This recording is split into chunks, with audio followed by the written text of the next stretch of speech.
Dating in later life is something people don't really talk about. Everyone talks about dating when you're young, but starting dating again in midlife is completely different because it's not just about finding someone anymore. It's about protecting the life you've already built. And that changes the way that people approach relationships. One thing I've noticed in later life is that people are much more cautious when they're dating. And that's for a number of reasons. Dating feels riskier now because you have a lot more at stake. You've established a life, you've established a routine, and that may be within your work, within your social life, within your kids' life, if you have kids, and it may be financially as well, where you've got to the stage of where everything in your life has its place, it's organized, and there are less chaotic moments than there used to be. And putting that on the line for someone else is a big risk and it can upset the balance of your life. And not always because of the relationship that you're in with them, it's the fallout if it doesn't work out because it takes you out of a routine that you're comfortable with, that gives you security, that you wake up every day knowing where you are, knowing what you're doing, and knowing how your day is going to go, which can be a secure place to be. For some people, that might be a endless, repetitive task. But for others, there's a safety without changing. People are reluctant to change because usually with change, there are things that will go wrong before you fix them. And that's how things get better. With experience, you find out what the problem was and then you fix it. Now, if you don't see these problems coming and you're on a landscape that is unfamiliar to you, then that can upset your balance, your equilibrium, and your general safety.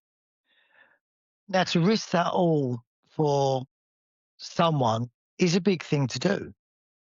I would argue that the risk and the reward factor of actually doing it is worth it because you've got to keep putting yourself out there and you've got to be prepared to have those moments where it does all go wrong.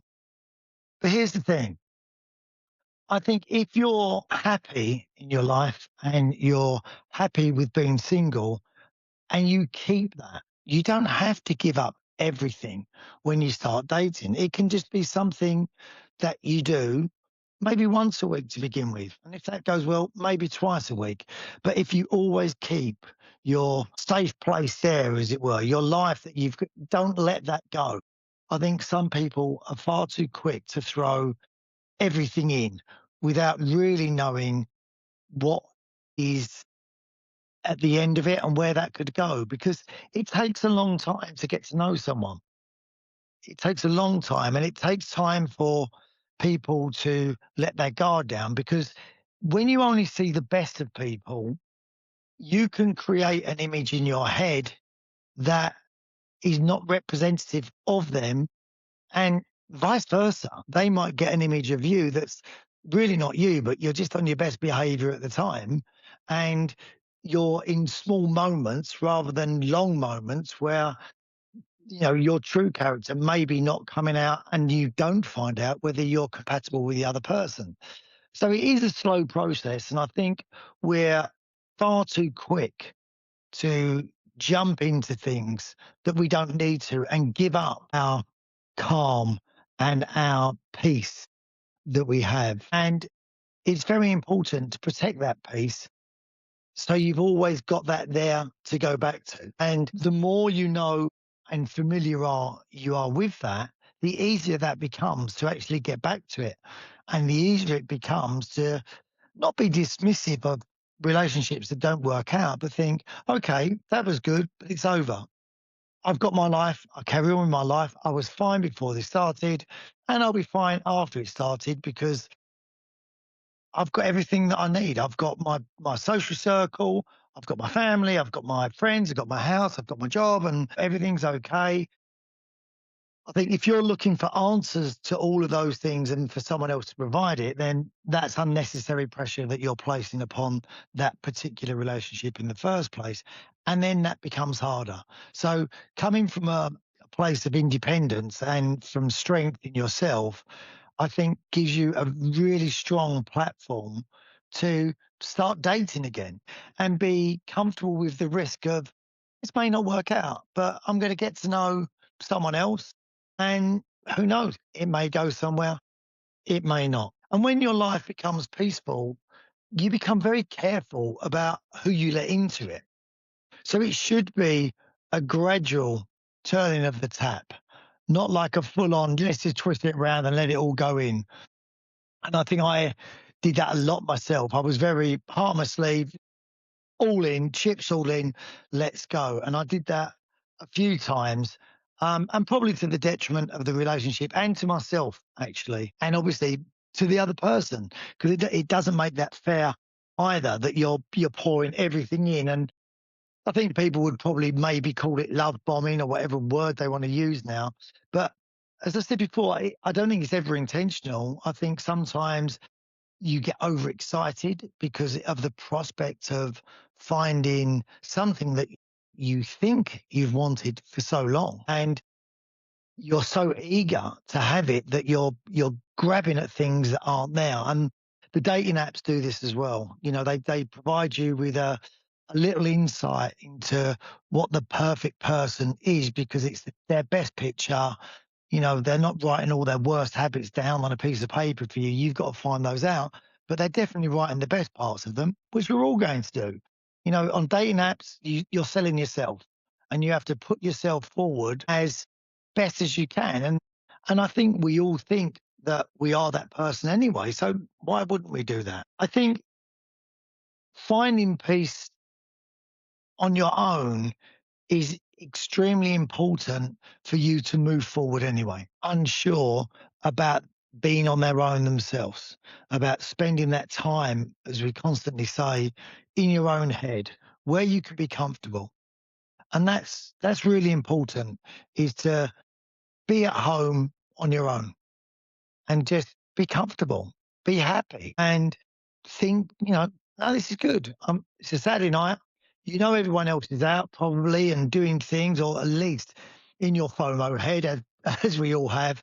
You think everyone's out, swinging from chandeliers and drinking margaritas, and it's all great. And but that's not always the case, as we know, because once you go out, you just find that you're stranded half the time, paying way too much money for expensive drinks and listening to music that's probably not your taste. So, nights out always seem better in our heads than sometimes they actually are.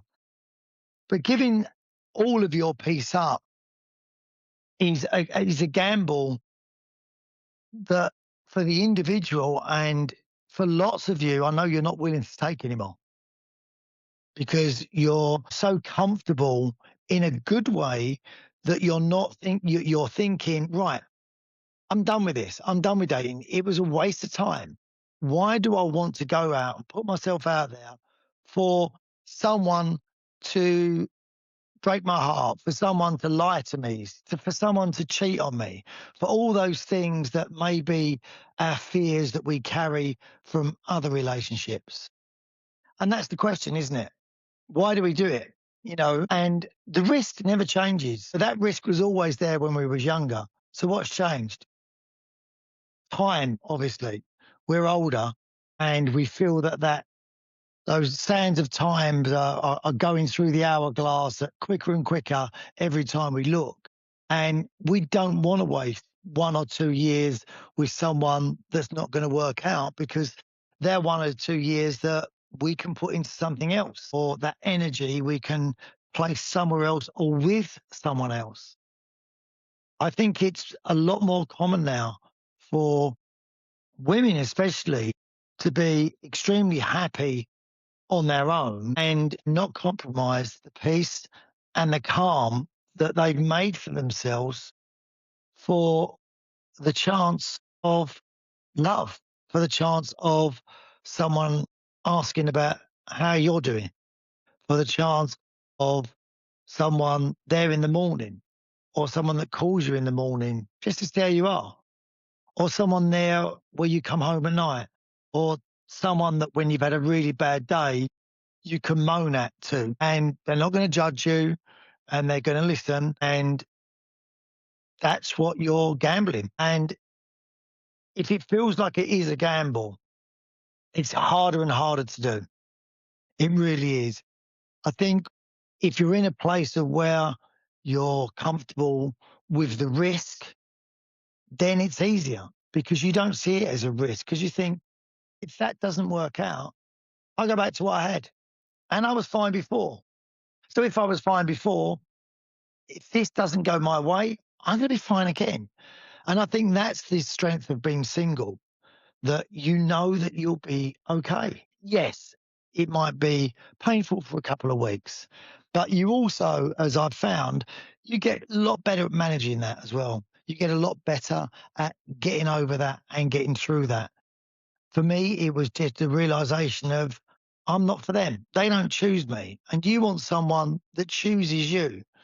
You want someone that reflects your own affection and your own love. And that makes it a lot easier to do. Something men don't always tell you about dating in later life is that they find it just as hard as you do.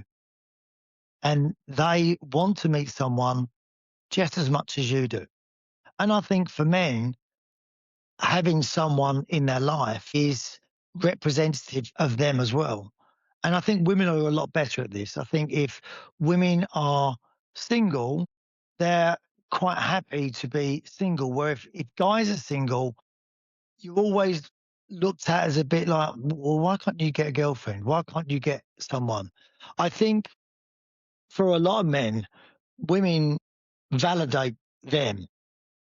It's like, well, I can't be an ugly guy or I can't be a boring guy because I've got a girlfriend. And if I didn't have a girlfriend, maybe I would be those things. So I think sometimes for men, women in later life becomes something that they need to give them meaning for themselves because otherwise they, well, what's wrong with me? Am I overweight? Am I not tall enough? Am I not rich enough? All these questions and insecurities, men have exactly the same as probably women do. And maybe women have it about their looks and the fear of younger women, maybe.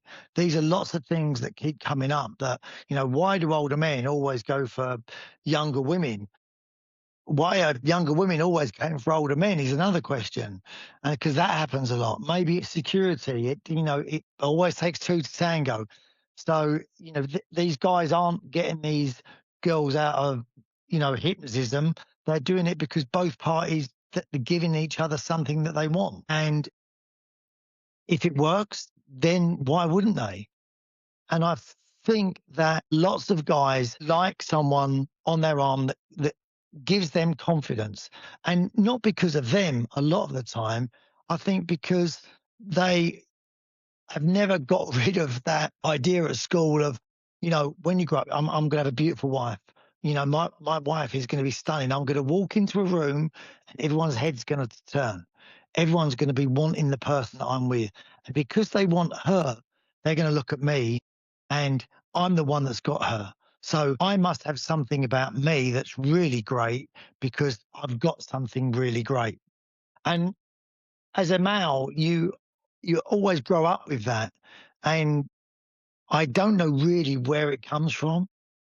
It's not even a pressure. I think it's something that's fed to us, that we women are these creatures that they need to be beautiful on the outside and on the inside, which is completely true. But men get hung up on the outside because it's been forced down our throats all of the time.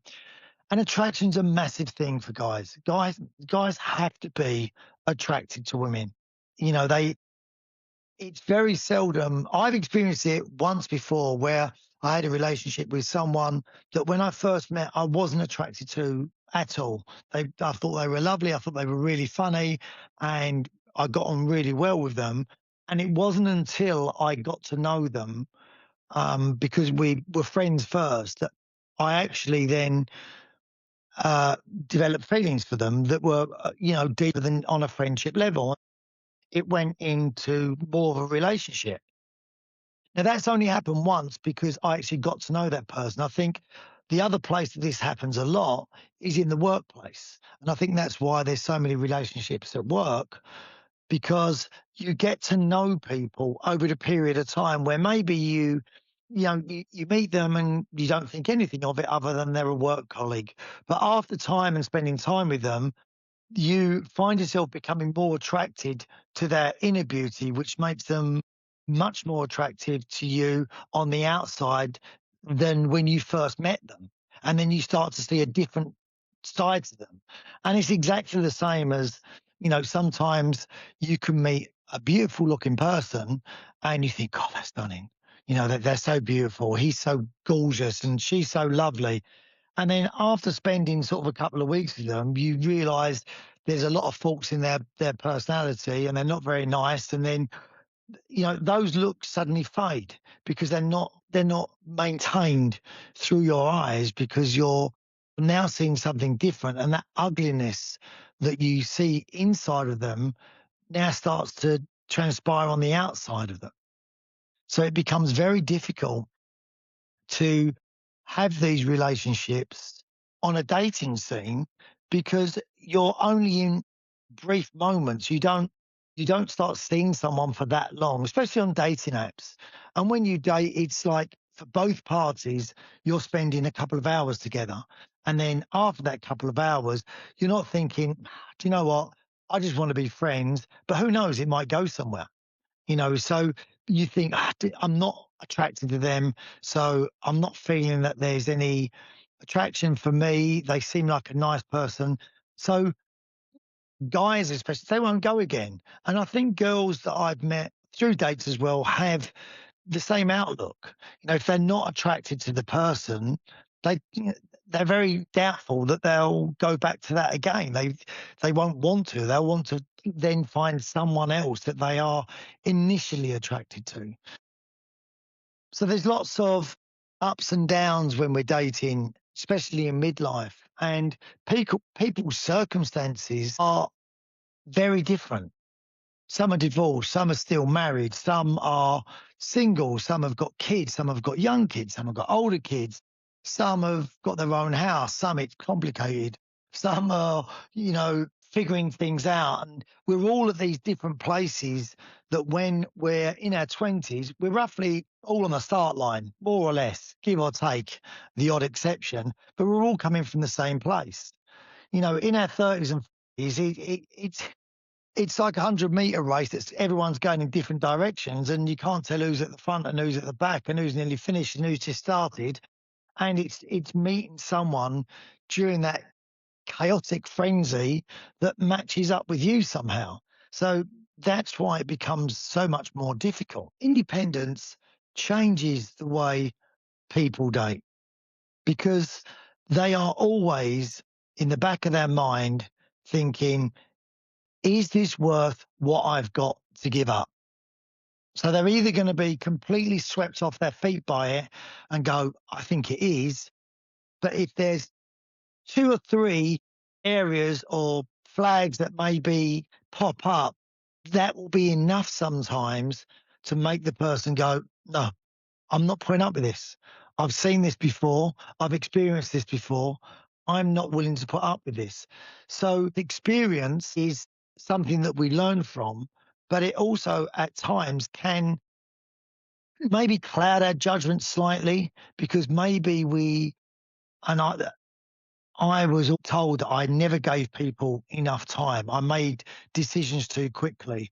But for me, I knew what I wanted. And if it wasn't what I wanted, why would I give up my independence to do something that's not enough? It needs to be more than what you've already got for you to dip your toe in the first place. Because otherwise, it's like, man, dude, that's just not for me. I don't, I've got a good life. I'm happy here. even though people that are in relationships will actually say to you, "You're not happy though, are you? Come on, Elliot, you're not happy. You're not happy on your own, are you?" And I would often think, "Yes, I am. I'm really happy on my own because I'm not arguing." And I think our past experiences, especially if you've been in relationships before where you've been at that point where you just think, I just want out of this. I can't do this anymore. Once you've been to that place and you come out of that place, being on your own is the best thing. It's a sense of freedom that you've actually got yourself back. You found yourself again. And then you're thinking, right, now I've got back to my old self and I've found myself. I'm going to be really careful about who I give this to now because I care about me and I want to protect me. So I've got to make sure that when I meet someone, if I see any of these things that I've noticed in other people that I don't like now, I know I don't like certain things. So as soon as I see it, that's it for me. I'm not giving up my independence for something that my experience not going to work out and is going to grate on me. Now, the other side of this is that we could be letting go of a lot of things that could be great because we're not willing to give up that independence. But that's why independence changes the way that you date because our past experience is very difficult to let go of. And we take that into every new experience, knowing that those things, if we see them, we know where they can lead. They may not always lead there, but once you've been bitten, you're very careful about, doing the same things again. So you think, well, I'm not going to do that twice. Once was enough. I'm not doing that again. If you're on the dating apps make it look like there are endless options, but most people still end up speaking to the same three people that they spoke to on all of the other apps. Now, is that because they are drawn to them, or is that just because they find that they are the only people that they can gravitate to? Is it something that at that stage you think, "Ah, I might give this a go? I might give this a go." And with dating, you've got to enjoy it as well. You really have. You really have, because I've had the worst, best experiences, I think, on dating apps, and you've got to laugh at them. And I think you've got to become very good at, not taking yourself too seriously. Because if you go into dating apps with the mentality of a serious approach to it, yeah, God, you're going to get unstuck, and it's going to be so difficult for you. You have to be thick-skinned. You have to take it all with a pinch of salt, and you have to approach it in a way of, you know what, I'm going to go on this. It could be a disaster, but if it's a disaster, it'll be funny because I can tell my friends about it and they'll laugh about it, and it's an experience that you'll actually remember. And that's the great thing with these dating apps is that they'll never disappoint you in terms of keeping your friends entertained, especially the ones that are in relationships, because they won't get it. They won't understand it because it's changed so much. So your stories to your friends will be a highlight reel for them. They will live their lives vicariously through you and your dating disasters, of which we've all got the same stories. Everyone that I meet always says to me, "Do you know what? I could write a book about all of my dating disasters." And most of them, when you compare stories with people, they are pretty much the same. There's one or two that are slightly different, agreed, but by and large, they are mostly the same. They're shared experiences that you have to enjoy for the black comedy value of it, let's say, which is you're living. You're out there doing things that may not go right, but it's a journey that you're on that you've got to enjoy. It's not about where you end up all of the time, and it's not about the actual journey itself. It's about what happens in between, and whether it's memorable. That's what we want out of life. We want to remember things. I guess that in those final moments when we look back upon our life, what are the things that we're going to remember? Probably our kids would be the first one that I would say. And then when we laughed, hopefully re- we're not going to remember the worst parts of our life. We want to try and remember the best parts of our life.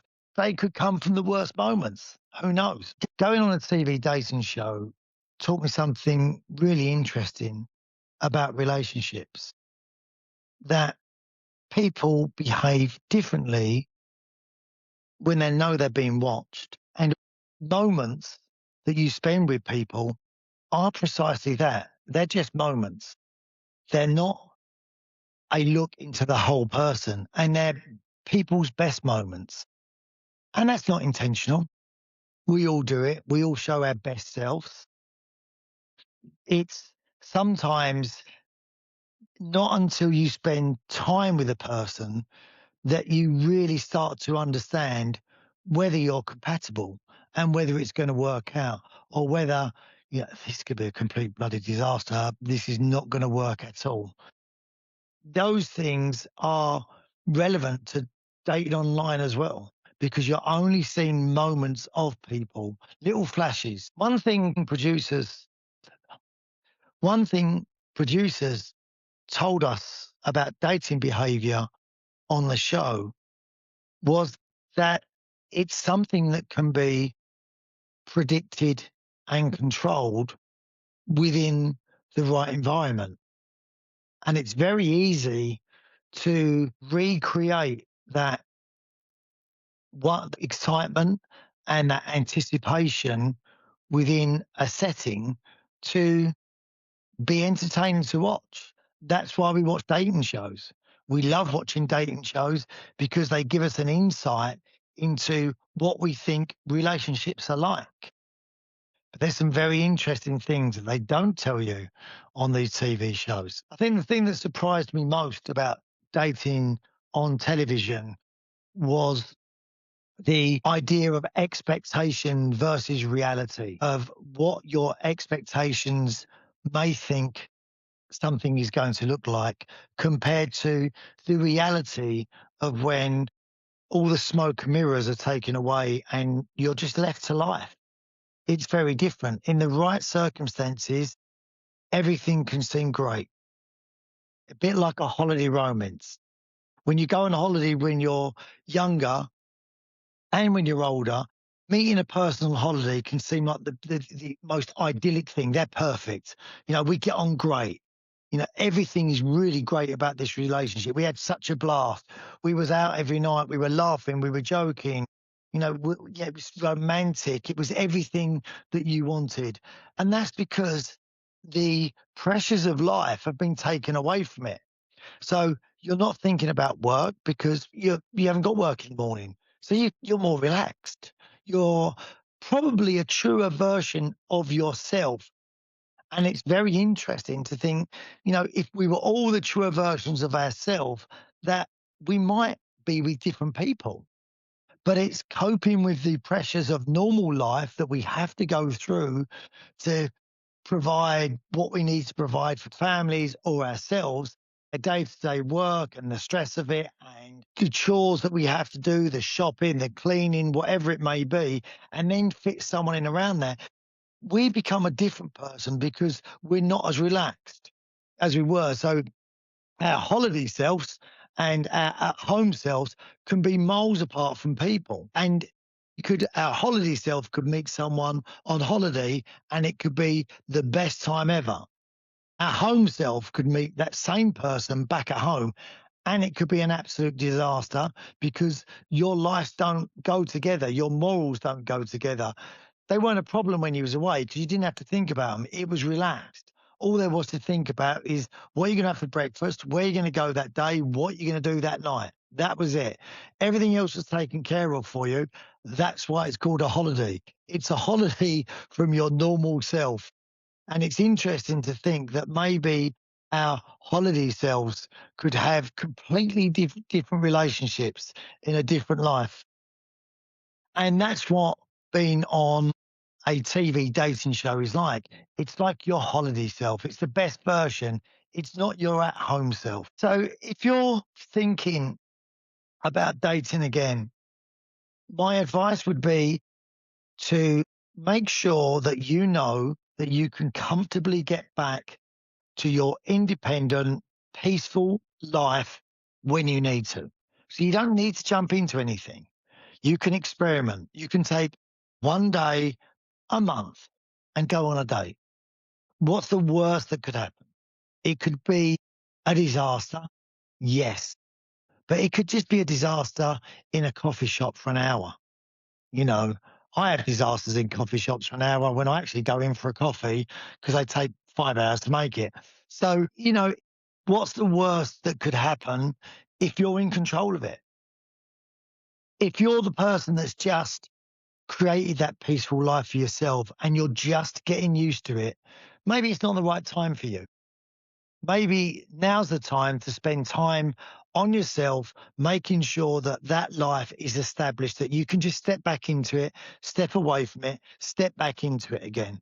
So you know that it's there for you and that's your safety net. If you're at that stage where you've got your peace, you know that you don't want chaos in your life, which I think we can all agree on, right? Who wants chaos in their life? No, no one wants a chaotic life apart from the chaos freak. They love chaos in their life. They just don't realize it either. However, I think if you're at that stage where you're like, I'm done with dating, I don't want to date, I really wish you'd reconsider because there's some great things about meeting people. And you just never know that, you know, if you don't buy a ticket, you're never winning. You can argue that you're already winning because you've got everything that you wanted and you're on your own. But I think humans are made to love each other and they are made to be together. And it is nice when it's great. The risk is a lot of the time, especially in midlife, it's really hard to find it. And if it was easy, I guess we'd all be doing it, right? But it's not. It's hard. But it's hard. It doesn't mean that we don't do stuff that's not hard. I know when I go out for a run, it's bloody hard, but I still go and do it because I know eventually I feel better. So I think if you're at that stage where you're contemplating whether or not to get back into it, then make sure that you're comfortable in yourself and nothing's going to upset that peace because it's always going to be there for you. If you go into dating again, do it with an open mind, thinking, I don't need anyone, but it would be quite nice. Thank you for watching 50 Shades of Grey. Make sure you subscribe. Make sure you follow. Follow us on Instagram, Facebook, TikTok, all the usual social channels, and give me your feedback. And I will always respond to any comments that I get in time, as quick as I can. But thank you for joining us. Take care, guys. Bye-bye.